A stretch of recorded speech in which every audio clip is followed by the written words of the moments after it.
Greetings, nerds and virgins. Leon Edwards is a very beatable guy. He has way too much hype and credit on his name. That 11 fight win streak is filled with lightweights, trash cans, and one Bill Muhammad.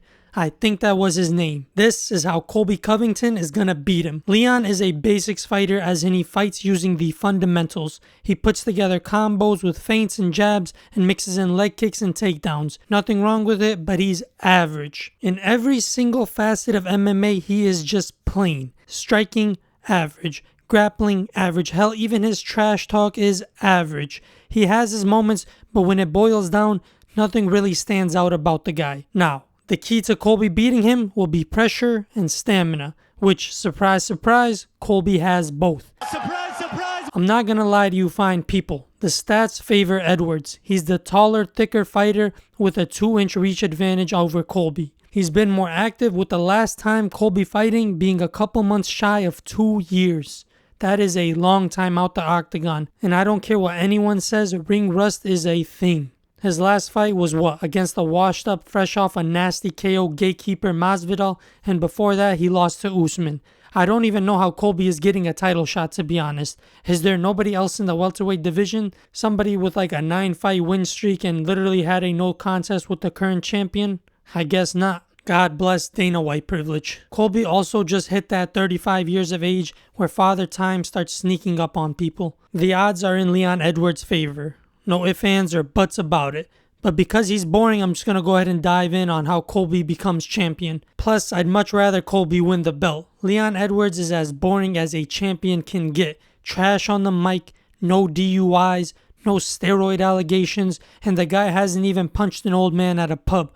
What are we dealing with here? Let's just go ahead and take a look at all the current champions for a moment. Pantoja, pretty lackluster. Can the dude even speak English? I don't think I've ever even watched an interview with the guy. O'Malley, certified Nelk boy. The dude has a YouTube channel and podcast, tries to promote himself like crazy, but he's just missing that it factor. He's cool, but just not cool enough. Volko, I liked him, but then he had to go and get beat by Islam. Twice.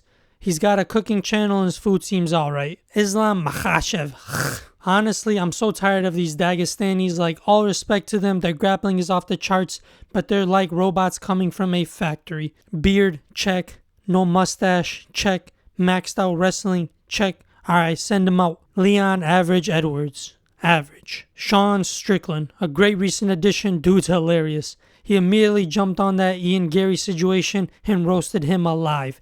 Ian Gary, you're a bum. Alex Pereira, he's cool, not Sean O'Malley cool, which isn't really cool, but Alex is cool in his own type of way. You know what I mean. John Jones, his criminal record speaks for itself.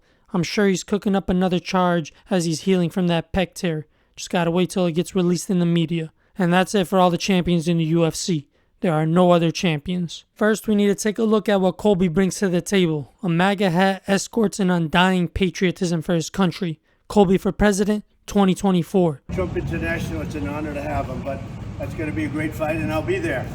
I'll be there with Dana White, and we will make our walk, but I think you're going to do great, champ. Jokes aside, Colby is a fundamentals fighter too, but where his game shines is his grappling, pressure, and a seemingly never-ending gas tank. The guy has that prime Tony Ferguson crackhead pace. Now, everybody knows his game plan. It's the same every fight. Throw, feint, and takedown attempt. Colby tries to wear you down via clinches, takedowns, and ground and pound. Rewatching Edwards' fights against Usman, there were a couple glaring holes in his game. It's good. It's obviously very good, but I can see a lot of holes in it. And I saw those holes many years ago. First is Leon does not handle pressure well. When he's the one backing up, he waits way too long for openings where if Colby can keep up the pace, won't be there. Leon gets backed up to the cage fairly easily, like an unsettling amount. For like 70% of his fights, the dude is just always backing up. He's not even like a good counter striker. I think if Colby is given that opportunity, he'll capitalize over and over again, like he always does. Which leads to my next point, Leon is honestly not that good at grappling. In his last fight, he blatantly cheated grabbing the fence multiple times to get back to his feet. Dude was looking like McGregor when he fought Khabib. Herb Dean at one point, I think it was like in the 3rd round, straight up just stopped the fight and told Leon to stop doing that. But by that point, he already got out of some pretty bad positions where Usman could have put down some heavy ground and pound. If Colby can keep taking Leon down, I think he'll keep him there for most of the rounds. Leon also doesn't have that strong mindset everyone says he does. As the kiddos say these days, he doesn't have that dog in him. As the fight goes on, Leon fatigues both mentally and physically. Yeah, you can say he got that last minute head kick KO, but in my eyes, that was a mix of luck and Usman trying to cruise to a victory. I don't want to hear, but he set it up. Yeah, my ass, it was the game plan. Who the hell goes down 4, borderline 5 rounds and throws up a last-ditch Hail Mary headshot KO? Yup, that was planned. Man, get the fuck out of here, man. Please. I think if Colby's gonna get it done, he's gonna have to wear Leon out. I'll point and I'll grapple the guy. Keep throwing those pillow fists and double legs until all 5 rounds are done. Now that's a solid game plan. At this point, you're probably thinking, why don't I just become an MMA coach? Well, I'd rather talk shit behind the safety of my keyboard. Let me know who you think is going to take it in the comments. I'm gunning for Colby, but wouldn't be surprised if Leon gets it done. But then again, who knows?